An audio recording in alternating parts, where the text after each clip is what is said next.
questions to you, and then I'll go to Anila Singh. One, why is Congress turning into a one-issue party? It's like pre-2019 Rafale when Congress stuck to one issue. And secondly, even your alliance partners these days are not on board. Some of them want a discussion on Sambal. Then why Congress insist on working up on just one issue? I think I'll answer your question, but before just give me 30 seconds.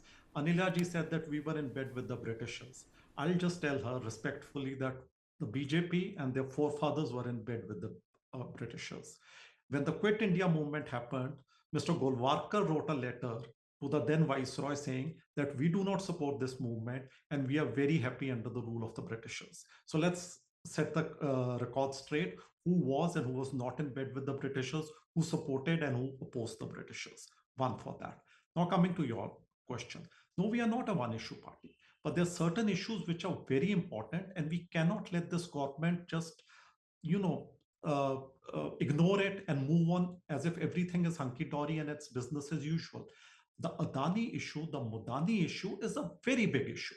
And every day news on the same comes out. How rules have been twisted, how one business house has been disproportionately helped, how somebody who was a billionaire, but somebody 622nd in the list of billionaires in the world in 2014, moved to the second position on that same list in 7 to 8 years. All these questions beg an answer.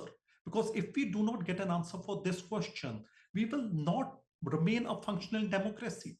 Then we will just become an anarchy that anything and everything goes on and there are no questions to be asked, no answers to be given, and we move on to the next thing. Tell me, if we do not push on the Adani issue, tomorrow if another issue of same proportion of corruption comes, you will have a precedence that look, the Adani issue came, but things were back to normal, parliament functioned the way it was, you went away with your business, laws were discussed, so let's just brush this under the carpet too.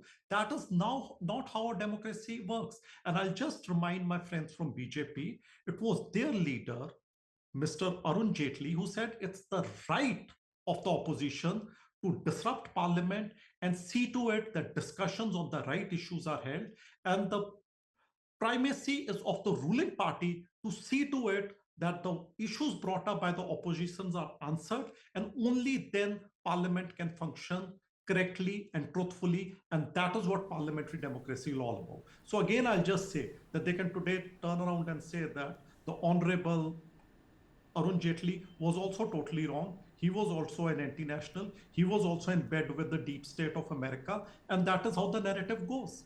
Okay, let Anila Singh respond to it. Madam, to you.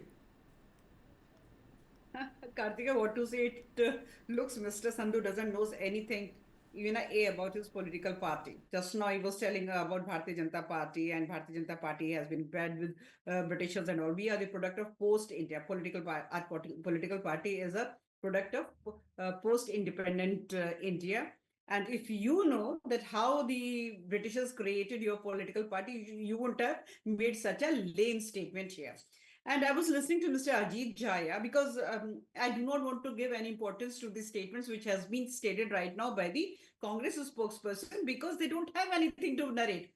Today we are fifth strongest economy in the world. Whole the world, they bend in front of Narendra Modi's Bharat. This is the problem with the Congress party. There is no difference in between Aam Aadmi Party and the Congress today. They both are in 2 states, not more than that. And like the latest elections also, they saw such a bad defeat. And if I talk about the Jammu Kashmir and Jharkhand, they are playing second fiddle there. So Congress is on the downhill side. And secondly, I was listening to Mr. Ajit Jha, and he said that whatever these statements has been given by the Bharatiya Janata Party member of parliament, this is bizarre and this shouldn't be. And then he stated about the how liberal Rahul Gandhi and the people, whether we talk about the George Soros and XYZ. So, sir, the definition of being liberal may be different to you. It may be different to me. For you, like liberty might be that we can continue with 370, but we don't. For us, the liberty of people living in Kashmir, the Hindus, the women is more important. That is why we addressed Article 370, we addressed Article 44. For you, the Congress party or Rahul Gandhiji's party, Rahul Gandhiji's father, not giving a petty amount to Shahbaz. Madam, I have a question for you. Like the way I asked him, I asked the. I'm not stopping you. You can just answer my question. Apart from the suo moto you take, I had asked this to Mr. Sandhu. Why are you becoming a one-issue party? I mean, so there is no evidence to show that Adani and Modi have some transaction, and every time you go to Parliament, say that Modi and Adani won. I asked him. So my question to you is. If you see the graph of the My question to you, listen to me. I asked him the tough question. I asked him that question. So my question to madam, yes. My question to you is: do you think it's okay if the government of the day, if it is very strong, and you have a completely decimated opposition politically, you have swept Maharashtra, you have a sixer in Haryana, you barely lost. Very few votes you lost in Himachal Pradesh. Is it correct to discredit opposition by calling them as anti-nationals, the legit, duly elected opposition? That's my question to you. See, when we talk about Mr. Rahul Gandhi, it doesn't mean whole of the opposition.